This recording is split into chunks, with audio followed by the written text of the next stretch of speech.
부탁드리고 많은 응원 부탁드리도록 하겠습니다. 저희는 첫 번째 이슈로 한번 넘어가 보겠습니다. 자, 오늘 한덕수 대행이 오늘 국무회의에서 이런 이야기를 했습니다. 그간의 통상 경험을 바탕으로 관련 네트워크를 10분 활용해 마지막 소명을 다하겠다. 이렇게 이야기를 했어요. 미국발 글로벌 통상 전쟁은 지금 우리가 어떻게 대응에 따라서 우리 국민의 삶을 개선하고 무역 대국 대한민국의 수출 경쟁력을 한 차원 높일 수 있는 계기가 될 수 있을 것이다. 라면서 마지막 소명이라는 이야기를 했습니다. 오늘 왜 이 단어를 썼을까요? 그 마지막 소명이라는 거는 오늘 그 소명 명자가 좀 새로 바뀌었는데 마지막 소임이라는 표현을 여러 차례 쓴 적이 있습니다. 네. 한덕수 총리가요.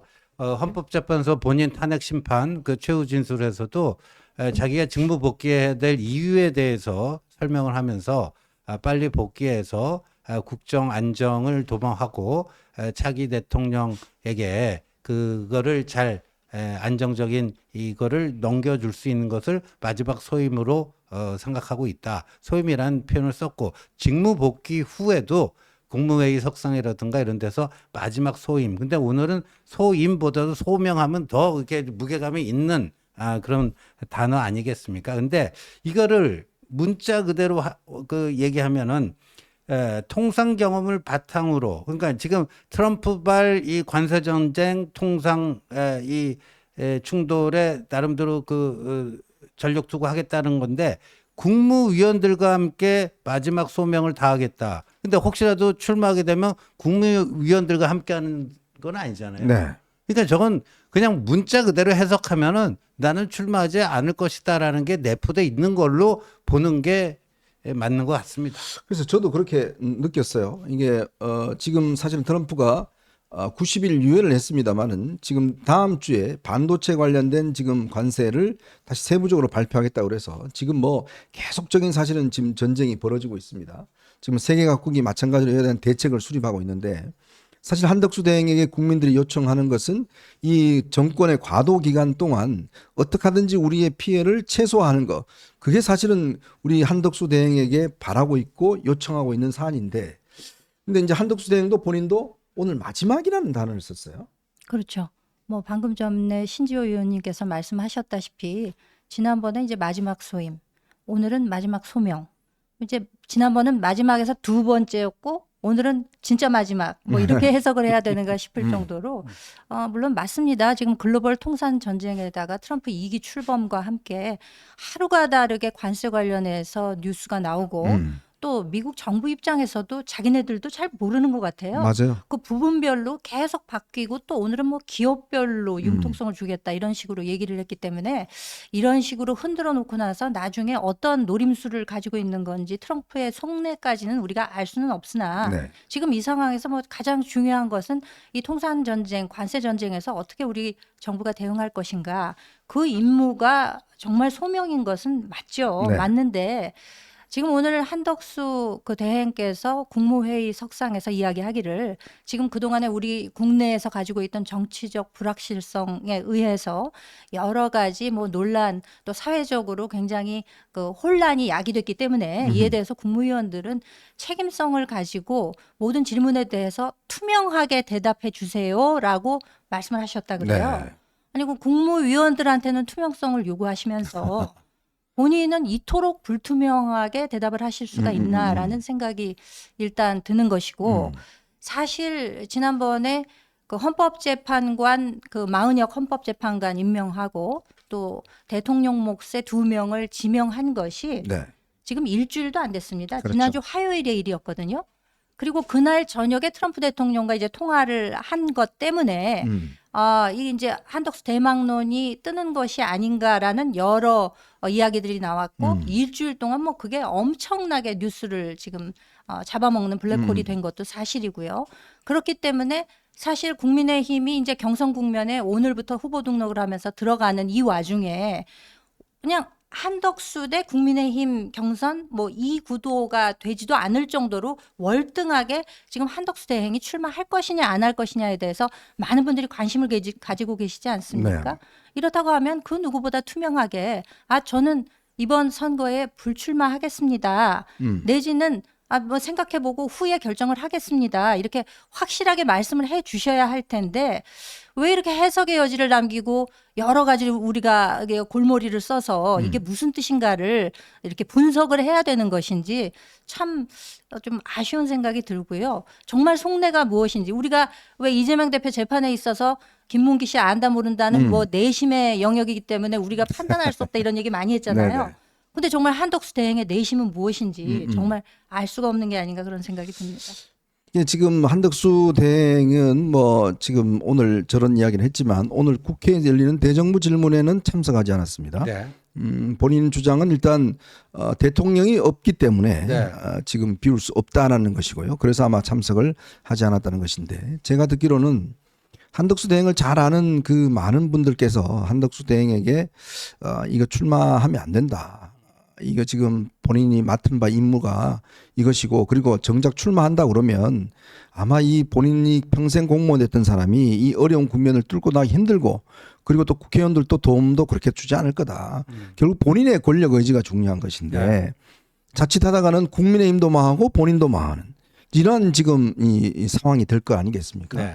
그래서 지금 많은 분들이 요청하고 있는데 한대행은 조금씩 흔들리고 있는 것 같긴 해요. 그러니까 그렇죠. 뭐 그리고 또 본인이 지금 이렇게 거론되는 게 국정 운영하는데 썩 나쁘지도 않다라고 보는 것 같아요. 저는 그런 사고 방식에는 좀 문제가 있다라고 봐요. 왜냐하면은 그 시장이 제일 싫어하는 게 불확실성이고 정치 분야에서도 마찬가지고요. 그리고 뭐 누구는요, 자꾸만 그 출마 가능성을 열어놔야지 미국하고 이 뭐 관세 문제 뭐 또 패키지 딜을 하기로 했죠. 뭐 그런 거 할 때도 더 협상력을 가질 수 있다 그러는데 저 그 말을 잘 이해를 못 하겠어요. 예. 그런데 지금 이렇습니다. 어디 조그만 매체 말이에요. 뭐 단독 해갖고 뭐 한덕수 뭐 출마 결심 뭐 이런 느닷없는 기사가 오늘 오후 뭐 1시 30분인가 나왔어요. 근데 네. 안에 뜯어보니까 근거는 전혀 없고 뭐 출마를 결심하고 그것도 한덕수 본인이 아니고 한덕수 대행 측의 누군가가 이제 출마할 거니까 우리 도와달라 몇몇 사람들한테 뭐 얘기했다. 네네. 그게 전부 다예요. 그러니까 그건 뭐 뉴스 밸류가 그렇게 있는 것 같지는 않은데 여튼 이런 식으로 애매하게 흐리고 있는 것 자체가 어찌 보면은 권한 대행으로서 지금 행정부 수반으로서 대통령이 없는 국무총리 아니에요 지금. 그래서 권한 대행인데 좀 무책임하다. 이제는 이런 얘기가 안 나올 수가 없을 것 같아요. 그다음에 한 가지 또 변수가 있어요. 이 뭐 저 트럼프발 이 통상 전쟁도 그렇지만요. 예. 그 2명 임명했잖아요. 네. 이완규 함상훈. 암상훈. 네. 예. 그 임명한 거에 대한 효력 정지 가처분 신청 그 결과가 지금 문영배 이미선 퇴임 전에 나올 것 같아요. 뭐 곧 나온다고 그러죠. 곧 나온다고 하는데 오늘이 14일이니까 뭐 17일까지는 뭐 나올 가능성이 높아 보이는데 제가 뭐 이렇게 그 들은 바에 의하면 오히려 인용 가능성을 조금 더 높게 보는 것 같아요. 그렇더라고요. 가처분이고 네, 하니까. 법조계에서는 그렇더라고요. 네, 가처분. 그러면 거기서 그 효력정지 가처분이 인용이 돼 버리잖아요. 그러면 사실상 스텝이 좀 꼬이는 거고. 네. 이 정치적 상품으로서의 가치도 좀 떨어지게 될 거예요. 그러니까 그러저러한 것 때문에 그냥 이게 상황에 밀려가듯이 그 출마론이 유야무야 되는 것보다는 본인이 분명한 자기 의지로서 기다 아니다 이렇게 얘기하면서 이 상황을 정리하는 것이 100번 저는 본인을 위해서도 좋을 것이다 이렇게 봅니다. 그러니까 이제 한대행이 이렇게 지금 뭐라 할까 애매한 모호한 뭐 그런 상황이다 보니까 지금 국민의힘의 모든 주자들이 나서서 한대행에게 이런 어떤 분명한 입장을 밝혀줄 것을 요구하고 있습니다. 왜냐하면 오늘 내일이 후보 등록일입니다. 여기에 지금 이 열차에 타지 않으면 국민의힘 후보가 될 수가 없어요. 이제 그러다 보니까 이제 뭐 나중에 무소속으로 나가서 뭘 하니 뭐 이런 진짜 말도 안 되는 이야기들을 많이 하고 있는데 자 그래서 오늘 한동훈 전 대표가 오늘 SBS 김태현의 뉴스쇼에 나와서 이런 지금 당내 행위에 대해서 해당 행위라는 이야기를 했습니다.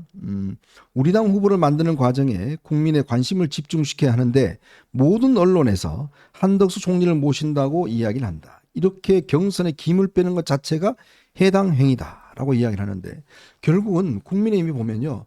항상 스스로 뭔가 만들어내기보다는 맨날 밖에 나가 이제 하다 보니까 또 그렇게 실패를 했지 않습니까? 근데 이번에 또 이런 식으로 만약에 하게 되면 결국 경선 주자들은 경선 주자대로 뜨지도 않고 한덕수 대행은 한덕수 대행대로 들어가다가 모든 것들 한덕수 대행의 결단에 맡겨두면 나중에 안 해버리면 어디다가 이야기를 할 거예요? 그럼 모양새가 굉장히 빠지는 거죠. 지금 당장 보더라도. 그 이제 정당이 뭡니까? 이제 정치적 뜻을 같이 하는 사람들이 모여서 선거에 나가서 이기자고 만든 결사체가 네. 정당 아니겠습니까? 더군다나 이제 그 대상이 뭐 대통령이건 뭐 국회의원이건 뭐 지자체장이건 상관없이 이들을 어떻게 잘 후보로 만들고 밀어줘서 우리의 정책을 실현할 것인가.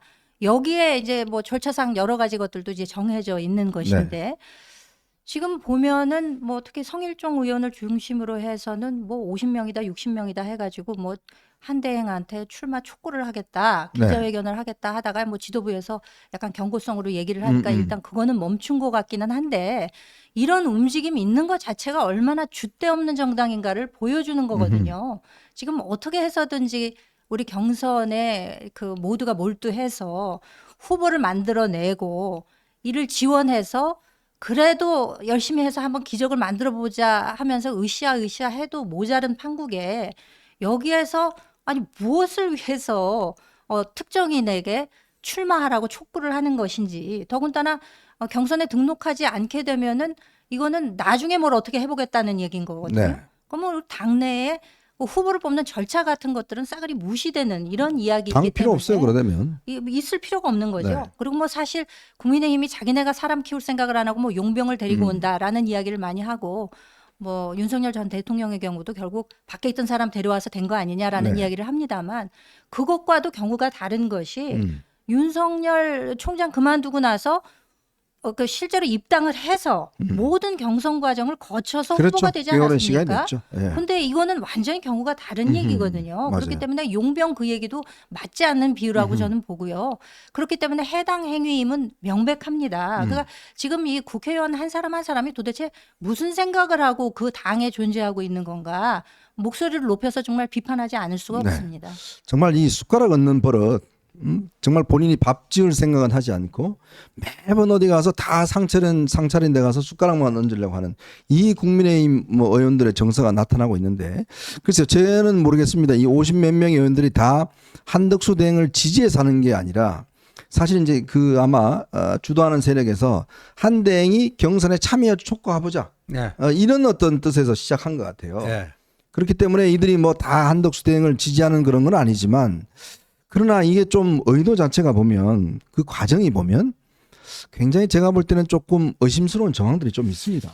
그렇죠. 근데 누가 이걸 기획했는지 뭐 그거 뭐 색출할 필요도 없고 대략 뭐 감이 잡히기는 합니다만 한마디로 얘기하면 이제 삼류 정치 기획으로 보면 완전 삼류다. 실현 가능성도 희박하죠. 명분은 대단히 취약하죠. 실리 명분이 없으면 실리라도 있어야 되는데 실리는 거의 자해성입니다. 자해 수준이에요. 자해 수준. 그러니까 이걸 누구를 위해서 그리고 어차피 내일까지 후보 등록인데 이제 한덕수가 국민의힘 경선 들어온 건 물 건너갔죠. 유일하게 남은 가능성이 뭐 무소속으로 출마해가지고 나중에 후보 단일화 한다 하는 건데 한번 현실을 생각해 보십시오. 이재명이라고 하는 저 막강한 상대를 꺾어야 되는데 그 무소속 한덕수와 국민의힘 최종 후보와 단일화한다면 우리 여태까지 봤지만 단일화 과정이 얼마나 그게 피말리는 과정입니까? 네. 룰을 단일화 뭐 룰 미팅부터 시작했고 다 가합의했다 깨지고 뭐가 뒤집어져고 뭐 그 노무현 정몽 때도 보십시오. 결국 해갖고 승복했지만 뭐 나중에 또 불복 선언하고 이게 이재명하고 싸우는데 여기다 진을 다 빼야 돼요. 그러니까 선거 현실을 전혀 모르는 이게 저 국민의힘 그 의원들의 수준이 지금 그 이런 삼류 기획을 할 정도고 그리고 그 50명인가 60명은 나중에 무소속 한덕수와 국민의힘 최종 후보 있으면 여기 국민의힘 소속인데 무소속 한덕수 지원한다는 뭐예요? 무슨 이런 지나가는 개도 웃을 수밖에 없는 이런 지금 저기를 하고 있는 거 아닙니까? 근데 저는 권성동 원내대표 이번에 좀 크게 실수했다라고 봐요. 네. 뭐 기자들 앞에서 한덕수 그렇게 되면 뭐 부업이 되고 좀 좋지 않겠냐. 굉장히 그 긍정적인 발언을 했는데, 그러니까 오늘 이제 권영세 비대위원장이 이걸 좀 주워 담기 시작을 했어요. 특정인에게 뭔가 이게 특정인을 옹립하는 그런 건 없고 다 똑같은 출발선상에서 뭐 특혜 없이 뭐 진행할 것이다 하고 뭐 이렇게 했는데 좀 뒤늦은 감이 있죠. 아니 국민의힘이 얼마 전까지 집권 여당이었지 않습니까? 그렇죠. 그리고 이 정부를 움직여내는 그런 정당이었는데 이제 내부에 그렇게 많은 사람들이 있고 그거를 어떻게 하든지 경쟁을 시키고 또 흥행을 시켜서 이제 후보로서 키울 생각은 하지 않고 또 손쉬운 문. 저는 이건 단순히 그냥 그런 발상은 아니라고 봅니다. 뭐 예를 들어서 한 총리가 뭐 예를 들어서 뭐 국제 감각이 뛰어나고 뭐 이런 이유로만 아마 하는 것 같지는 않아요. 저는 이런 생각을 해요. 이게 뭔가 지난번에도 말씀드렸지만 한동훈 막기 프로젝트 일환이 아닌가. 자, 그렇게 봅니다. 제가 최근에 그 여권 고위 관계자가 이런 사석에서 이런 이야기를 한 적이 있다고 그래요. 이번 경선을 보니까 오세훈 지금 이 유승민이 참석 안 하면 한동훈이 될 가능성이 거의 뭐 100%다. 자, 그러면 우리는 2차 저지선을 만들어야 된다. 그렇기 때문에 이거를 형성해야 된다. 자, 이 이야기를 정말 여러분 들으면 깜짝 놀랄 사람이 이거를 이 지인들에게 이런 이야기를 하고 다니면서 그래서 이 한덕수 대행이라는 카드를 꺼내 들었다. 즉, 이 모든 진행되는 이 시나리오가 결국 한 사람, 단 한 사람, 한동훈을 막기 위한 뭔가 플랜이 아닌가. 이런 의심까지 사고 있는 거거든요. 그렇죠. 그러니까 뭔가 빅픽처가 있었다는 것이고 그 빅픽처를 계획한 사람이 누구인지는 모르나 누구나 이제 조금 짐작은 하고 있는 것이고 근데 왜 특정인만 안 되느냐. 그리고 나경원 그 후보라고 불러야 되나요? 나경원 의원이 어제 그 한 뉴스에 나와서도 얘기를 하고 뭐 네. 오늘도 얘기를 했는데 마치 과거 박근혜 대통령 후보에서 떨어뜨리기 위해서 이정희 통진당 후보가 얘기했을 때처럼 한동훈만은 절대 안 된다. 왜요? 한동훈을 떨어뜨리기 위해서 네. 절대 안 된다. 이렇게 지금 얘기를 하고 계시거든요. 네네. 그래서 도대체 왜 그렇게 집중 포화의 대상이 되는 건지 이것을 또 뚫고 넘어가야만 하는 숙명적인 것이다. 이렇게밖에는 해석이 안 되는 것이고 왜 그렇게 당 내에서 힘을 합해서 이렇게 뭐 차기 내지는 뭐 차차기 이렇게까지도 생각하면서 뭔가 사람들을 키워내고 과실을 맺도록 해야 되는 것이 정당의 의무일 텐데 특정인만은 절대 안 돼. 이거는 저는 뭐 나경원 의원의 경우에는 본인이 그 과거 전당대회 때 왜 그 저만 빼달라고 그랬습니까? 왜 그 얘기 네, 있었잖아요. 맞아요. 네. 예, 그런 데서 약간 사감의 뒤끝이 남아 있는 건 아닌가라고 굳이 선회를 하면서도 그럼에도 당의 5선 중진이고 만약에 후보로 나와서 같이 경선을 뛰게 되시면 선의의 경쟁을 해야 될 텐데 이 사람만은 절대 안 된다. 안철수 후보도 검사 출신이기 때문에 후보가 되는 것에 반대한다. 네. 이렇게 얘기하지 않았습니까? 그러니까 뭐 한동훈 전 대표는 저는 안철수 후보가 나오는 것에 적극 찬성합니다 하고 바로 얘기를 하기는 했습니다만 뭐 이와 같은 뭐 일종의 뭐 경쟁이 없을 수는 없겠습니다만 그 화살촉이 한쪽으로만 향해져 있다는 것. 그래서 이번에 그 한 대행의 무슨 대망론 이런 것들을 띄우고 당내에서 좀 눈에 띄는 움직임들이 있는 것 이런 것들이 다 연결되어 있는 것이 아닌가. 만약에 그렇다면 이건 대단한 불행이다. 네. 이렇게밖에는 해석이 안 됩니다. 근데 나경원 의원요, 뭐 그거 그 채널에 인터뷰해갖고 뭐 갑자기 별명이 나정이가 됐어요. 근데 그 지난주 금요일에 그 국회 본관 앞 그 계단에서 출마 선언하지 않았습니까? 그렇죠. 보통 이제 출마 선언하면은 기자들하고 일목일답을 합니다. 근데 어떤 기자가 이렇게 물었어요. 나경원 그 출마 선언문 보면 의회주의자다 나는. 네. 이게 의회주의자가 이제 대통령이 돼야 된다. 예, 이런 게 이제 의회주의자에 대해 대단한 좀 이렇게 힘을 좀 줬습니다. 그래서 기자가 묻습니다. 의회주의자를 자처하셨는데 작년 12월 3일 계엄의 밤, 예, 그 계엄군이 국회를 침탈하러 왔는데 어디에서 무엇 하고 계셨습니까? 진정한 의회주의자라면 뭐 위험을 무릅쓰고라도 와서 뭔가 액션을 취했어야 되는 거 아닙니까? 네. 그랬더니 얼버무렸어요. 네. 뭐 사람마다 생각이 다 똑같을 수는 없죠. 음. 그랬더니 그 기자가 또 물었어요. 그랬더니 뭘 했는지 아십니까? 뭐라 그랬어요? 그만합시다 하고 갔어요. 그만합시다. 네. 자, 근데요. 이 당내 선거일 때는 뭐 괜찮습니다. 예를 들어서 나 저 사람 대표되면 안 돼. 뭐 이런 이야기를 할 수가 있겠잖아요. 근데 지금은요. 그 당내 선거를 하는 게 아니라 결국 상대방을 이길 후보를 뽑는 거잖아요. 네. 즉 이재명의 민주당을 이길 후보를 뽑는 지금 선거를 우리가 준비하고 있는 것인데 근데 그 이길 수 있는 사람 중에 너는 안 돼. 우리가 져더라도 너는 안 돼. 라고 이야기를 하는 거는 선거 치자는 이야기가 똑같은 거 아니에요? 예를 들어서 적과 맞서 싸우는데 훌륭한 장수가 있어요. 근데 이 장수를 내가 싫어. 근데 너는 하지 마. 너 하지 마. 우리 져도 괜찮아. 다 죽어도 괜찮아. 라는 거하고 똑같은 거 아닌가요? 그렇죠. 저거야말로 아까 한동훈 대표 이야기했던 해당 행위 아닌가요? 맞는 말씀입니다. 그러니까 뭐 어느 모 변호사가 이제 한때 그런 이야기를 한 적이 있죠. 한동훈 대표를 찍느니 차라리 누구를 찍겠다 뭐 이런 얘기를 한 적이 있다는 거 아니겠습니까? 네네네. 근데 우리는 사실 그게 제일 문제인 것 같아요. 네. 뭐 언젠가부터 특히 이 국민의힘 계열 보수 정당에서 분열 때문에 망한다라는 이야기가 나오지 않았습니까? 그렇죠. 이게 어떻게 보면은 분열의 큰 씨앗이 될 수 있는 거고 이런 식으로 특정인에 대해서 굉장히 혼란하고 사실을 보고 이런 것들이 모아진다고 하면은 이 경선이 끝나고 난 다음에도 이게 어떻게 힘을 보태줄 수가 있겠습니까? 그렇기 때문에 참 저와 같은 해당 행위에 뭐 상응하는 이런 행동들은 좀 누르시라라고 좀 조언을 드리고 싶어요. 정치 경험도 풍부한 분들 아니겠습니까? 어떻게 보면 후배인데 그렇게까지 이거는 뭐 경쟁 차원을 넘어서는 이런 비난을 한다거나 너만은 절대 안 돼. 이런 식으로 규정하는 것에 대해서는 정말 비판하지 않을 수가 없습니다. 그러니까 싸워야 될 대상 그걸 네. 자체를 지금 굉장히 헷갈리시는 게 아닌가 하는 그럼요. 생각 들어요. 네. 지금 진짜 싸워야 될 대상이 아니라 이재명은 오케이인데 한동훈은 노야. 뭐 이런 이야기가 똑같은 거 아니겠어요?